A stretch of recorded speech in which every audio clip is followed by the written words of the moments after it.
All right, everybody, welcome back to the channel. We're continuing our series today, and we're gonna, as promised, move into RV insurance and the difference between full-time and part-time, and why you absolutely don't need to mislead your insurance agent. We've got Marty Carricker. I'm sorry. He handles our insurance and was gracious enough to come through and run through the finer points of RV insurance, because they specialize in it. So, and what company is he with? Charlotte Insurance, right? Charlotte Insurance, yes. he's with Charlotte Insurance. We're going to let Marty introduce himself and tell you all about him. We've got a couple of bullet points that we're going to hit, and hopefully answer everybody's questions. But if we don't answer your question, put it in the comments and we'll make sure that either Marty or Marcus or somebody gets back with you and let you know the answer. So with that, Marty, we're at your disposal. Yeah, hey guys, thanks for having me. We certainly enjoy having you as a customer, and Charlotte Insurance and my staff. We have extensive training in RV insurance, all things about RV insurance, and we've been given a label of an RV specialist, so we'll take that, and glad to help your fan base, your audience, your subscribers in any way we can. Good deal. You want to get that back on the split screen? So there you go. There we go. So the first thing that I'd like to go over, because this has always been kind of confusing to me. You always hear of insurance rated as 25, 50, 100. And,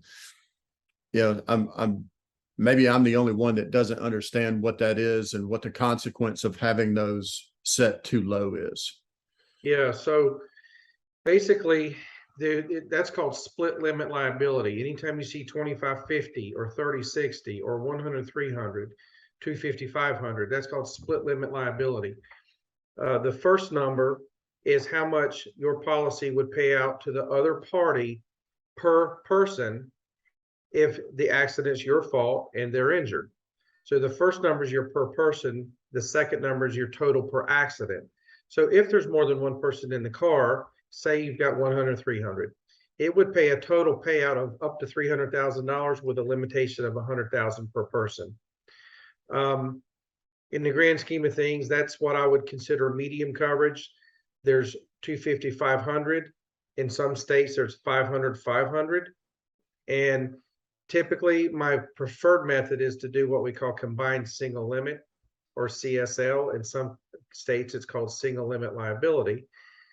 Obviously, it's going to cost a little more, but if you have the big one, which we all don't want to have the big one, but if you have the big one, that's how you would prefer to be covered. You would have that much insurance to settle the claim, or of course the attorneys at that point. And you got to remember, whether it's a motorhome or a fifth wheel, you're towing or driving a lot of weight, and typically the travel trailers, fifth wheels, are being pulled by a heavy truck. And there's typically no such thing as a small fender bender or bump up when you're pulling that much weight. So it's really important to look at the coverages. That's just the cost of doing business in an RV, and don't skimp out on the liability. So this is what really got me. I knew it, but I guess it just didn't click in my brain. If you're underinsured on those per incident, per person coverages, and God forbid you get into an accident, that remaining money doesn't just go away. You get sued, and that's held over you until it's paid off, right? Absolutely. Yeah. Well, and that's why, the attorneys get involved. Again, that 100-300 limit, if that person has greater than $100,000 of damages and they sue you, then you're liable for that. So you want to protect yourself from that situation. So the next thing is, and again, we're getting ready to domicile in Texas. Mm-hmm. And what we realized is that insurance minimum requirements in Alabama are not drastically lower, but they are lower than what they are in Texas. We use a company called Escapees to help manage our mail, and they assist with domiciling, I would think a large portion of the RV community. So Texas, South Dakota, and Florida are their three primary sites, but each state has minimum requirements for the insurance. And I'm assuming you guys can write insurance in each one of those states. Yeah, we're in roughly 40 states. There's a handful that we're not in. And unfortunately, when we get a call from one of those states that we're not in, there's not many, then, we will gladly do a free review for them just for calling us, especially if they're part of your channel and they says, hey, Clay Marie recommends you. If we're not in their state, I'll still do a free review for them, no problem. But we're in the majority of the states. The states that we're not in are not states where there's a heavy domicile of RVs. So, but the other 40 states we're in. Okay. Now the big one, and this comes up in just about every conversation that I have. And I say that it's a big question online in a lot of Reddits and forums and stuff.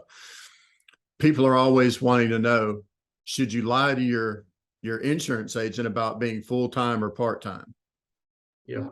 Or should you fully disclose all of it? I mean, Yeah, not well- should you lie, but Well, it's should a you? lie, but should you disclose it all? And I know the answer. The answer is absolutely disclose it. Right? Yeah. I will say there is no full-time RV insurance police, meaning the insurance company gives the person the option that if they're a weekend warrior or a part-timer and they don't want to pay the extra premium with the extra bells and whistles that goes along with full-time protection, they give the customer that option. There are some coverage differences. There's, like I said, a few more bells and whistles, some higher coverages available for full-timers. And if you're a full-timer, because of the difference in premium, it would never make any sense whatsoever to say you're not full-timer. And in fact, you probably could say you're not a full-timer. At the end of the day, you're just not getting covered as much. The premium difference between full-timer and part-timer is not that great, but the coverages between full-timer and part-timer, full-timer has better coverage options, higher limits. So it would work against a full-timer, not so much the company would pay out less money theoretically. But if you're a full-timer is generally the rule of thumb. If you're in your RV 6 months or more per year, if you're in it 5 months, can you get full-timer insurance? Yes. If you're in it all year, well, of course, if you're in it all year, you can. If you're in it for 1 month, could you get full-timer insurance? Yeah. Because again, there's no clock, there's no ledger, there's nothing you have to send to the insurance company. It just gives you more bells and whistles, higher coverage when you're in your RV and you're traveling. Okay. That kind of answered my last question, which was, what are the benefits of calling an RV specific insurance company like you guys versus, just Joe Blow down the road that does auto insurance? And yeah, well, at one time, we were Joe Blow down the road too. So the difference is that we've had extensive training, specialized training from our carriers. We spend a lot of time in this space. RV insurance is different. There are certain aspects and components of the RV policy that are different than a regular auto policy. Certain carriers have that RV policy language, terms, conditions, and coverages. Other insurance companies don't. For example, I'll choose State Farm. State Farm, excellent company, great company. We don't write for them. They're a captive carrier, but they're a great company. Their RV on their policy is basically like another car. Well, we know it's not another car. There's a lot of coverages that go along with being someone with an RV. There's a lot of coverages that are there that State Farm doesn't offer on their policy. Now, what they do offer is good coverage. It's what they don't offer because it's built on an auto policy chassis. So that's why you want to get with a company that has specific coverages geared to an RV. okay. Have you got any? What specific things would you ensure that an auto policy person wouldn't know about? Like we didn't know about a lot of the things that Marcus brought up when we were getting our insurance switched from who we used to have, which we were way underinsured. And he was bringing up all these things that it would cover, and like, you know, the whole, if someone's on your campsite and they get injured, or, you know, if a family of rats decides to move in and, and destroys your underbelly, or, you know, things like that, you just wouldn't think about. We never thought about before we went full time. So, Right. Yeah. So there are, again, you mentioned the rats. So one of the things that's on RV policy, again, depending on how old it is, there are certain conditions to it, but one's called pest protection. Pest protection would cover you up to $10,000 for any damage done by rats, birds, mice, insects, and vermin. So basically, if you have something that is, you know, they chew wires, or they could chew components of the RV, and if it needs repaired, then you've got up to $10,000 of coverage for that, subject to the age of the RV. But that would be clearly stated on your declaration page. Another RV specific coverage is roof protection. Again, it's for newer models. When I say newer, less than 5 years old, but it extends the definition of insurance to not only cover things that most other carriers will cover, like a hailstorm damage. That's covered by all insurance. A tree limb snaps, falls on your roof, does damage, that's covered by all insurance. What's not covered is what we call general wear and tear. So on RVs, obviously you've got some shifting, going over speed bumps, making turns, things, you know, it can crack over time if it's not maintained properly, and water can leak in. That's called general wear and tear. That's normally not covered by regular insurance. With our carriers, we cover general wear and tear in addition to all the other things insurance is normally designed to cover. That's called roof protection. So we offer that as well. Also within an RV policy, you can schedule your personal effects. Your personal effects is all the stuff that you bring on the inside. Think about it. If you could take your RV, turn it upside down and shake it, all the things that fell out, that's your stuff. Okay. We can put a number on that and we can insure that. So if you lose that stuff in a fire or an accident, you can be reimbursed for that. As an RV specialist, within that stuff, there are some things that are higher value, such as jewelry, computers, iPhones, you know, things like that. camera equipment. Yeah. If you want to put an exact number on an item like that, let's say you have a $5,000 diamond. We can schedule that diamond, we can schedule that jewelry, we can schedule that computer, and you'll pay a little extra premium for that item. You'll provide a receipt, an appraisal, a picture. We'll put it on a spreadsheet and we'll cover it for that exact amount. So that if you do have a loss, you'll get $5,000 for that diamond in that example. So that's scheduled personal effects. There's also something called, it's the same type of coverage, but sometimes it's called full-time protection or full-timer's liability. Some people call it vacation liability or campsite liability. It's all sort of in the same category. Basically, that's coverage where when you're camping, somebody comes onto your campsite, trips and falls over your wood pile, says, you know, it's your fault, even though they fell, you know, it breaks their arm, they sue you. You've got coverage for that. We can go in some states up to $1 million of coverage. Think of your homeowner's policy. It would cover you such as in the same fashion, if somebody came to your home, tripped and fell, blamed it on you and sued you for it. Or let's say your dog bites someone, or they slip going up your stairs into your RV and, you know, slash their head and need stitches. Anything you can think of, you know, people are sued. You'd like to think that your friends aren't going to sue you, you know, but who knows? It could be a dog bite or something like that. We have coverage for that. Again, full-time protection. Or if you're a part-timer, it's called vacation liability. So we can cover for that. Think of it like your homeowner's policy away from home that kind of goes with you and the RV wherever you go. I know one of the other things that we subscribe to through our insurance, I didn't like all our stuff being all over the place. You know, we had, you know, our towing insurance here and our service insurance here and our actual RV insurance there, and y'all kind of grouped that all together. The biggest thing was the roadside assistance that is offered to you guys. It not only covers the RV, but it covers the truck in case, or, you know, if if the truck is the one that breaks down, it also covers the RV to get it back, to where it's supposed to go. Mhm. That was a big deal for us. Yeah. So, Or- yeah, and we put our roadside assistance, it's gonna take you to the nearest qualified RV repair center. So if you break down, if their first goal is to get you up and running, if they can patch a tire, they're gonna patch the tire. If you need to be towed, if you need to be pulled out of mud, snow, sand, water, it's called winching services. If you need gas, if it's a motorhome, whatever it is to get you up and running. If they can't get you up and running and they have to tow you, then the contract reads that they will tow you to the nearest qualified RV repair center. So let's say you're on a highway, pick your highway, and the next exit's 2 miles down the road, and there's a Billy Bob mechanic down on 2 miles down the road. They're not going to take you there, drop you off. They're going to take you to the qualified RV repair center that can fix your RV. If that's 100 miles, 200 miles, that's where they're going to take you.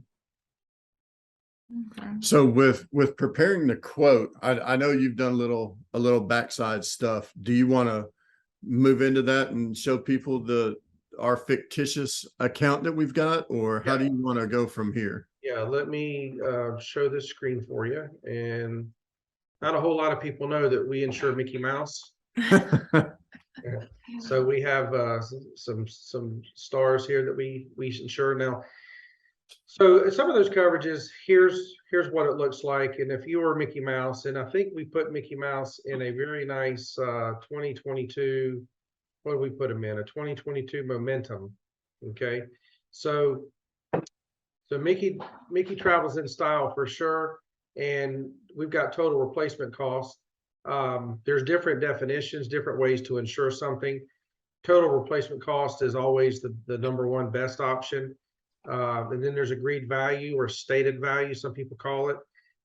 Its four rigs are a little bit older. There's some other reasons why we may have to do stated value. And then we've also got, of course, actual cash value. Most carriers that do not specialize in RVs, if they do an RV, they will insure it for actual cash value. This is the least preferred way to go. We know that, here lately, some RVs have actually increased in value, but as a rule of thumb, they do depreciate, especially when they get 5-10 years old. So we can go agreed value, which basically we're going to discuss how much the value of the RV is worth, and that's what we're going to insure it for. And then there's replacement costs, which is basically defined as the insurance company will buy you a brand new untitled RV if there's a total loss. So there are different settlement options available there. All right, your comprehensive and collision deductibles range anywhere from $250 up to $5,000. Now, with motorhomes or items with a front windshield, there's also windshield protection, so we can cover your windshield at a zero glass. I mean, we can insure your windshield at a zero deductible for the glass. And anybody's ever replaced a Class A windshield? Big money, $3,000, $4,000, $5,000 for a Class A windshield. So that's most people that have the Class A's will get the full glass protection on the windshield. We also have something called emergency expense. Notice there's 3 different levels here. For full timers, we can go up to $7,500. This is the money that you would tap into for what we call, temporary living facilities or a hotel room. Should you be put out of your RV for a covered claim, you have to stay in a hotel, we'll cover the cost of the hotel. We'll also cover the cost to transport you back to your home base if you can't travel in your RV. We'll cover the cost to transport the RV back to your home base. That's assuming it's not a total loss. So there's a lot of good items that goes along with emergency expense. Personal effects coverage we can do it, up to whatever you have carrying in your RV. We can go up to $99,000 for all the stuff. Again, I touched on that, the collective stuff that you have inside your RV. We also have the ability to schedule items. As a general rule of thumb, the max payout for the personal effects is $500 per item. So the sum total of all your clothes, the sum total of all your dishes, your coffee pot, your small tool set, things like that. if there's something valuable you want to cover, and I've just touched on this earlier, but here's where we would do it. We would schedule it right here under this column. So you got a $5,000 diamond. There you go. All right. You got another $3,000 for the MacBook. Now we're up to 8. Another couple $1,000 for a watch. We're up to 10. All right. So we schedule those items. You send proof, receipt, pictures, appraisals. We have you fill out a little spreadsheet. We file that with the company, and all your personal effects are covered to that exact number. So if something happened under this category, you would get the exact number that you scheduled it for. Okay. Secure personal effects. This is items in storage. So we just have to have a copy of the storage facilities agreement on hand. So if it's a lot of full timers, they move from their house, they put all their furniture and all their belongings into a storage facility. We can cover that as well. Again, up to $99,000. Okay. Roadside assistance. We just touched on that. This is the roadside I was referring to. Again, we're going to tell you to the nearest qualified RV repair center, which is what I mentioned. And then the other things, battery jump start, fuel delivery, and winching services. Okay. Here's the pest damage and the roof protection that I was referring to. Oh, and also this is pretty cool right here. While I never like to see a customer have a claim, it is kind of cool that a customer that's been with me for over 4 years, their deductible goes down by 25% a year for every year that goes by. So after 4 years, without a claim, if you were to have a claim, you wouldn't have a deductible. Of course, after the first year, your deductible would be $750 if you started at $1,000, and it goes down 25% a year. If you do have a claim, then whatever your deductible is at that time, that's what is the deductible, and then it resets back to $1,000 if you have a claim. That's that full-timer liability that I was referring to right here. Several discounts we can give. We can give you multi-policy discounts, a homeowner discounts.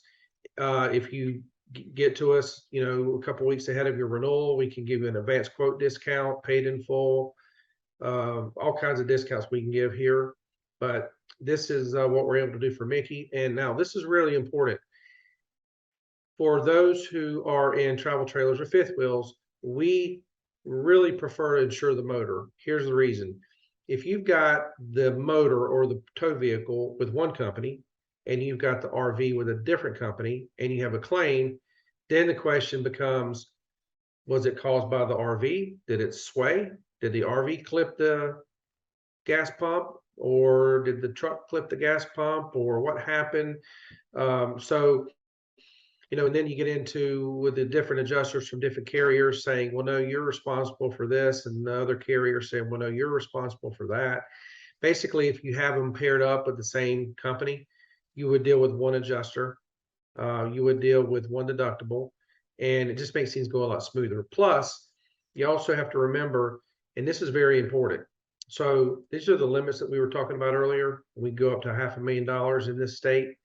But let's say that you've got these limits. When you're pulling this travel trailer right here, your motor, your auto, that's what's responsible for that travel trailer. Okay, so we want to make sure, not only do we want to protect the car properly, regardless of the travel trailers on it or not, I prefer 500,000 combined single limit. We want you to have this much coverage because this big truck is pulling that really big travel trailer. And if that travel trailer is the cause of something, the liability that is on the truck is responsible. Now, once you arrive at your destination and you become unhooked from the truck, and now you're camping, the truck is no longer responsible. Now it's back onto the RV. Well, where's coverage for that? Well, that's on the travel trailer. That is your full-timer liability, which it's down here. Depending on the state, it is different on the page. All right, so right here is your full-timer. So this is when you're off hook. All right, so when you're with one company, you can coordinate, the coverage is better, and the agent can help you do that. Or at least we can help you do that.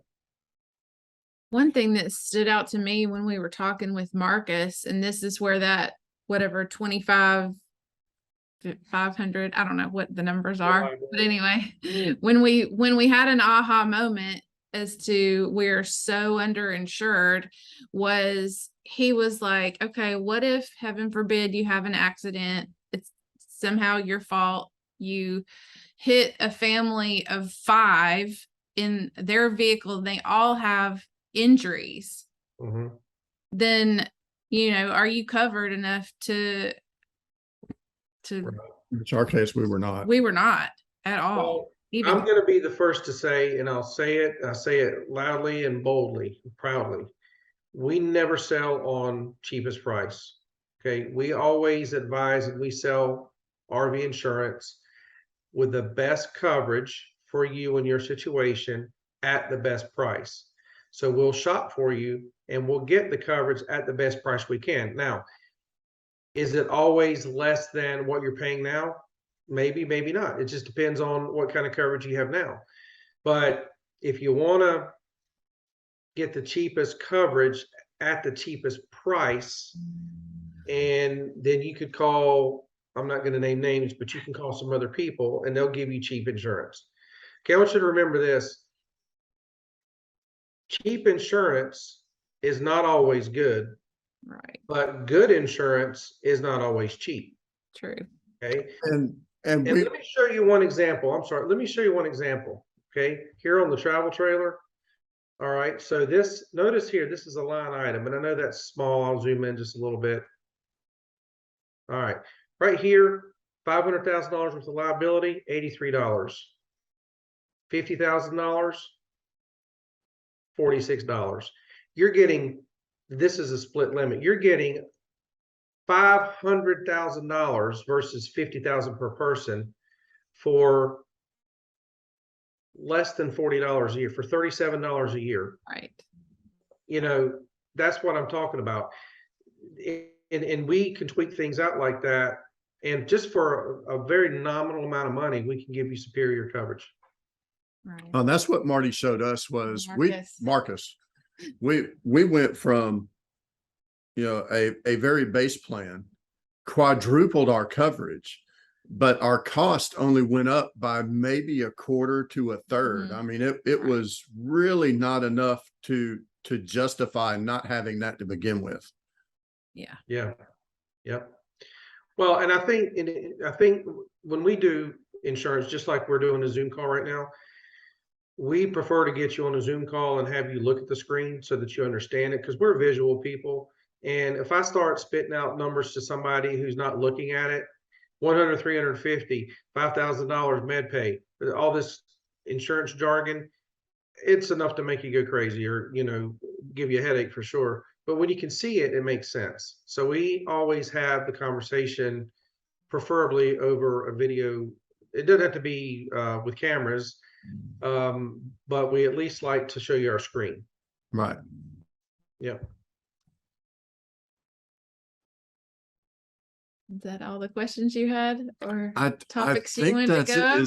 Is there anything that we haven't covered? I mean, one, we'll get Maria to splash up y'all's contact information on the video. But is there anything else that we haven't asked or covered that we need to Yeah. go across? Or I'm sure that there's, there's probably some things that there's a little bit more thorough. It takes me on average, when I get someone on the phone or on a Zoom call, I'll generally spend an hour. I've gone an hour and a half before. I go as long as I need to, but it takes about an hour on average for me to walk through the coverages and make sure that they understand and are comfortable with what they have.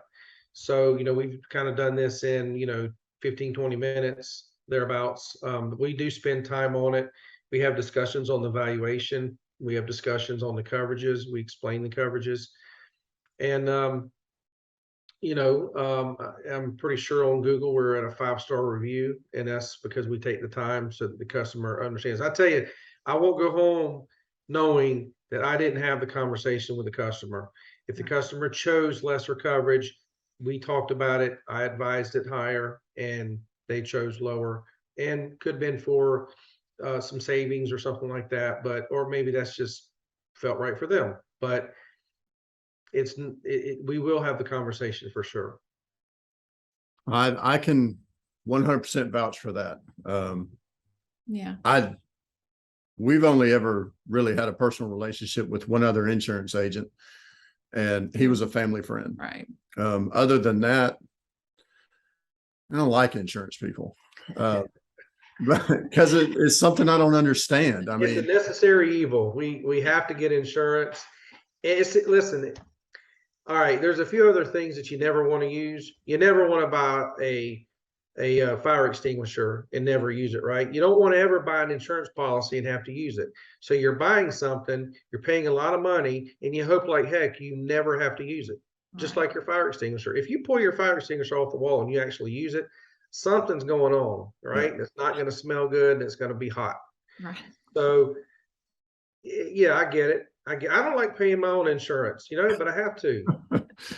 well, I know Marcus did a very good job with us. He put up with me, and I ran him through the ringer. I mean, I wanted to know everything. I wanted proof that I wasn't being upsold or this thing or that thing. And I mean, we literally spent 2 weeks going back and forth with him. Bless his heart, he earned whatever money he made off of us.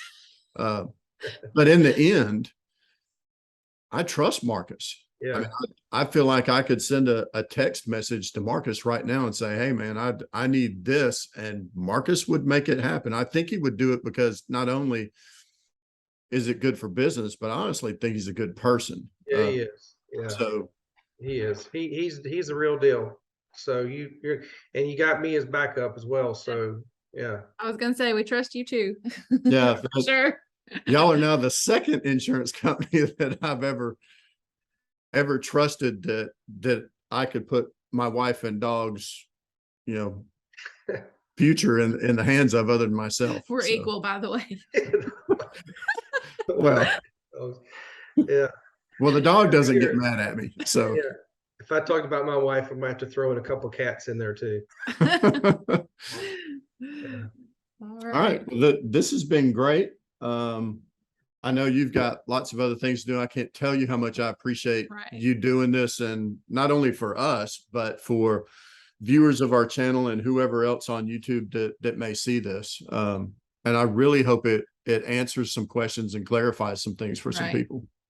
Yeah, and this is just enough to be dangerous, meaning it's enough to open their eyes and their brains, like, oh my gosh, maybe I need to look into my coverage. And if we've stimulated somebody to do that and they want to send us an email, do an inquiry or fill out our form, we'll set up a Zoom meeting, we'll go over everything with them. And I wish you guys best of luck on your channel. And I appreciate you having us as a guest. Thank you so much. Have a good holiday. Take care. You too.